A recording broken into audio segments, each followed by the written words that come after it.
जय श्री कृष्ण भक्तों।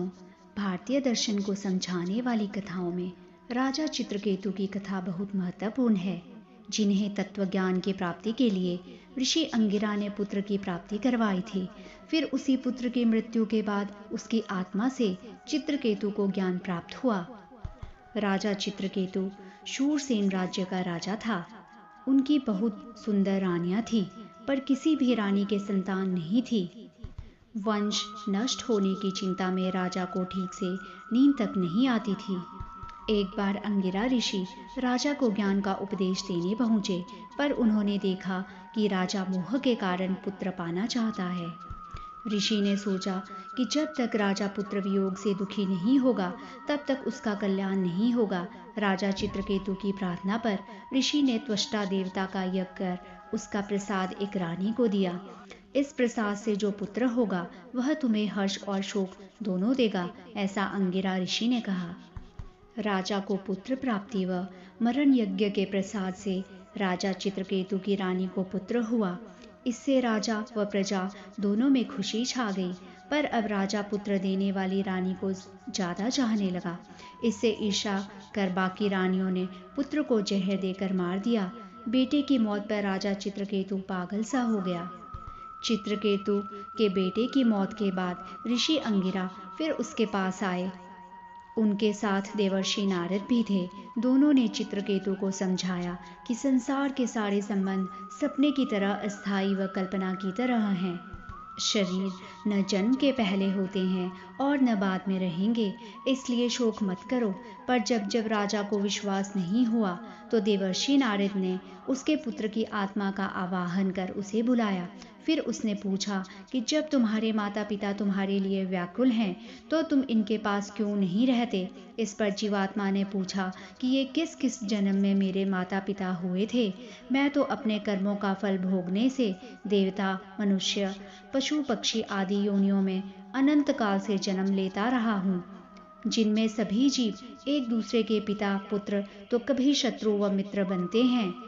ये लोग मुझे अपना पुत्र मानकर रोने की बजाय शत्रु मानकर प्रसन्न क्यों नहीं होते। आत्मा नित्य है जो कभी मरता नहीं, और शरीर अस्थायी है जो हमेशा मरता ही है, तो ये लोग क्यों व्यर्थ रो रहे हैं। इतना कह जीवात्मा वहां से चली गई। पर जीवात्मा के इन सवालों से राजा चित्रकेतु का मोह दूर हो गया।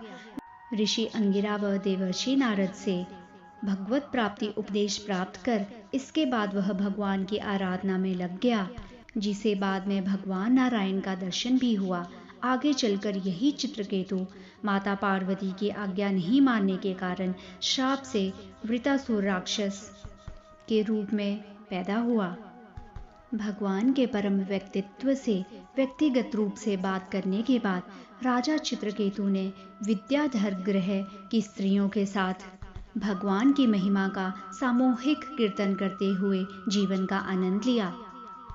एक दिन राजा चित्रकेतु अपने विमान पर उड़ते हुए अंतरिक्ष में यात्रा करने लगे। एक दिन इस तरह यात्रा करते हुए वह सुमेरु पर्वत की कुंज में भटक गए, जहां उन्होंने भगवान शिव को माता पार्वती को गले लगाते हुए देखा। उनके चारों ओर सिद्धों, चारणों और महान ऋषियों की एक सभा थी। यह भगवान शिव जी की माया थी। भगवान शिव जी को देखकर चित्रकेतु बहुत जोर से हंसा और उसने कहा, भगवान शिव जो जन साधारण के गुरु हैं, भौतिक शरीर धारण करने वाले सभी जीवों में सर्वश्रेष्ठ हैं। वे धर्म की प्रणाली का प्रतिपादन करते हैं। फिर भी यह कितना अद्भुत है कि वे महान संतों की सभा के बीच अपनी पत्नी पार्वती को गले लगा रहे हैं। भगवान शिव जिनके सिर पर जटाएं हैं और जिन्होंने महान तपस्याएं की है, निसंदेह वे वैदिक सिद्धांतों के कट्टर अनुयायियों की सभा में अध्यक्ष हैं। फिर भी वे साधु पुरुषों के बीच में ऐसा कर रहे हैं मानो वे कोई निर्लज्ज साधारण मनुष्य हो। भगवान शिव तथा पार्वती माता की शक्ति से अनभिज्ञ चित्रकेतु ने उनकी कड़ी आलोचना की। उसके कथन बिल्कुल भी अच्छे नहीं लगे। अतः देवी पार्वती अत्यंत क्रोधित होकर चित्रकेतु से इस प्रकार बोली, क्योंकि वह अपने को इंद्रियों को वश में करने में भगवान शिव से भी श्रेष्ठ समझता है। माता ने कहा, क्या इस नवागंतुक को अब वह पद मिल गया है जिससे वह हम जैसे निर्लज व्यक्तियों को दंड दे सके? क्या उसे शासक का दंडवाहक नियुक्त कर दिया गया है? क्या अब वह सबका एकमात्र स्वामी है? यह चित्रकेतु क्षत्रियों में सबसे अधम है, क्योंकि इसने भगवान शिव का अपमान करके ब्रह्मा तथा अन्य देवताओं को पराजित किया है, जिनके चरण कमलों का वे सदैव ध्यान करते हैं। भगवान शिव साक्षात धर्म है तथा समस्त जगत के गुरु हैं, अतः चित्रकेतु को अवश्य दंडित किया जाना चाहिए।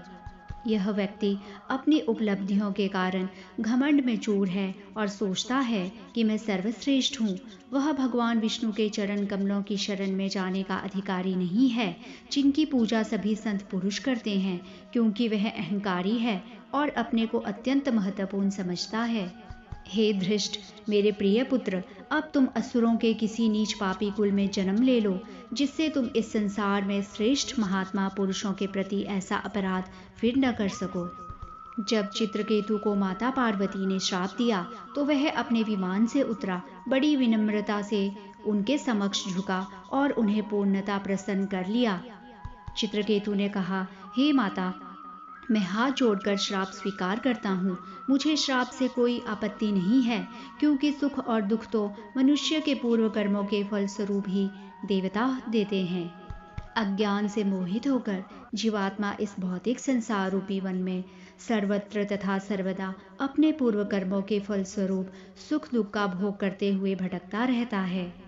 इस भौतिक जगत में न तो जीवात्मा स्वयं, न ही अन्य मित्र तथा शत्रु भौतिक सुख तथा दुख के कारण हैं, किंतु घोर अज्ञान के कारण जीवात्मा यह सोचता है कि वह तथा अन्य लोग ही इसका कारण हैं। पूर्ण पुरुषोत्तम भगवान समस्त जीवों को एक समान देखते हैं, अतः न तो कोई उनका अत्यंत प्रिय है, न कोई शत्रु, न तो उनका कोई मित्र और न कोई परिजन। इस भौतिक जगत से अनासक्त होने के कारण उन्हें तथाकथित सुख के लिए न तो कोई स्नेह है, न दुख के लिए किसी प्रकार की घृणा। सुख तथा दुख सापेक्ष हैं। भगवान सदैव प्रसन्न रहने वाले हैं, अतः उनके लिए दुख का कोई अर्थ नहीं है। हे माता, आप अब वृथा ही क्रुद्ध हैं, क्योंकि मेरे समस्त सुख दुख मेरे पूर्व कर्मों के द्वारा सुनिश्चित हैं, अतः न तो मैं क्षमा प्रार्थी हूँ और न आपके श्राप से मुक्त होना चाहता हूँ। यद्यपि जो मैंने कहा है अनुचित नहीं है, किंतु जो कुछ आप अनुचित समझती हो उसके लिए क्षमा करें। शिवजी तथा पार्वती को प्रसन्न करने के बाद चित्रकेतु अपने विमान पर बैठ गए और उनके देखते देखते प्रस्थान कर गए। जब शिवजी तथा पार्वती ने देखा कि शापित होने पर भी चित्रकेतु निर्भय था, तो वे उसके आचरण पर विस्मित होकर हंस पड़े। तत्पश्चात परम साधु नारद असुरों, सिद्ध लोक के वासियों तथा अपने व्यक्तिगत सहयोगियों के समक्ष सर्वशक्तिमान भगवान शिव पार्वती माता से बोले, हे पार्वती, तुमने वैष्णवों की महानता देख ली। श्री भगवान हरि के दासानुदास होकर वे महान पुरुष होते हैं और किसी प्रकार के सांसारिक सुख में रुचि नहीं रखते। पूरी तरह से भगवान नारायण की सेवा में लीन रहने वाले भक्तजन जीवन की किसी भी अवस्था से भयभीत नहीं होते। उनके लिए स्वर्ग, मुक्ति तथा नरक एक समान है, क्योंकि ऐसे भक्त ईश्वर की सेवा में ही रुचि रखते हैं। जिस प्रकार मनुष्य फूल माला को सर्प समझ बैठता है अथवा स्वप्न में सुख तथा दुख का अनुभव करता है, उसी प्रकार भौतिक संसार में सुविचार के अभाव से हम सुख तथा दुख में एक को अच्छा तथा दूसरे को बुरा समझकर विभेद करते हैं। पूर्ण पुरुषोत्तम भगवान वासुदेव कृष्ण की भक्ति में अनुरक्त व्यक्ति स्वभावतः परम ज्ञानी तथा इस संसार से विरक्त रहने वाले होते हैं। यह परम उदार चित्रकेतु ईश्वर का प्रिय भक्त है। यह सभी जीवों का समदर्शी है और आसक्ति तथा घृणा से मुक्त है। इसी प्रकार मैं भी भगवान नारायण का परम प्रिय हूँ। अतः नारायण के उच्च भक्तों की गतिविधियों को देखकर चकित नहीं होना चाहिए, क्योंकि वे आसक्ति तथा द्वेष से मुक्त रहते हैं। वे सदैव शांत रहते हैं और समदर्शी होते हैं। माता दुर्गा से शापित होकर उसी चित्रकेतु ने आसुरी योनि में जन्म लिया। वह त्वष्टा द्वारा किए गए यज्ञ से असुर के रूप में प्रकट हुआ। यद्यपि वह दिव्य ज्ञान और उसके व्यवहारिक उपयोग में अभी भी परिपूर्ण था और इस प्रकार वह वृतासुर के नाम से प्रसिद्ध हुआ। चित्रकेतु महान भक्त महात्मा था। यदि कोई मनुष्य किसी शुद्ध भक्त से चित्रकेतु के इस इतिहास को सुने तो वह संसार में अपने बद्ध जीवन से मुक्त हो जाता है।